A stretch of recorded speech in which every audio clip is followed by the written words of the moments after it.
Hello বন্ধুরা, সবাই কেমন আছেন? আশা করছি সবাই ভালো আছেন, ভালো থাকবেন। বন্ধুরা, আজকে সকালবেলা টিফিনে ওটস খিচুড়ি হয়েছে। এই যে দেখুন, এই ওটস, গাজর গাজর গাজর দেওয়া আছে, আলু দেওয়া আছে।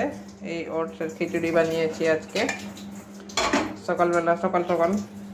ওট ওট মানে গাজর দিয়ে খিচুড়ি ওটসের। তো কেমন হয়েছে অবশ্যই কমেন্ট করবেন। টাইম ছিল না রুটি করার, তো ওই জন্য আজকে গাজর দিয়ে ওটস খিচুড়ি বানানো হয়েছে।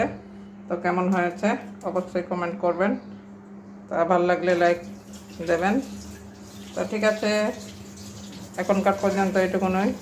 আর আপনারা অবশ্যই এইভাবে ওটসের খিচুড়ি বানিয়ে নেবেন।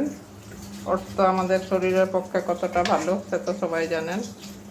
তো এই যে বেড়ে নিয়েছি, একটু পাতলা পাতলা করে করা হয়েছে, চামচ দিয়ে খেতে হবে। তো ঠিক আছে বন্ধুরা, সবাই ভালো থাকুন। এখনকার পর্যন্ত এটুকুনই। আবারও অন্য কোনো সময় অন্য মেনু নিয়ে আসবো। সবাই ভালো থাকুন।